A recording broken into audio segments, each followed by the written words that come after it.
তো হাই বন্ধুরা, আজকে এসেছি আমি মহারাষ্ট্রে। এইখানটায় একটা পুকুরে দেখতেই পাচ্ছ, পুকুরটা কিন্তু প্রচুর বড়, কম করে 20 বিঘা হবে। তো এই পুকুরটাতে পুরাই সেরেফ কচ্ছপ আর কচ্ছপ। কচ্ছপ আছে, হাইব্রিড মাগুর আছে, রুই কাতলা সব ধরনের মাছই আছে। তো তোমরা কচ্ছপগুলো দেখতেই পাচ্ছ। ওই দেখো মাগুরগুলো এখনই দেখতে, ওই দেখো মাগুরগুলো একটা 10 কিলো।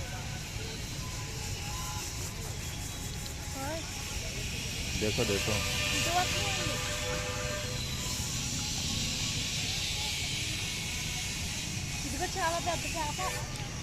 পুরাই কচ্ছপ।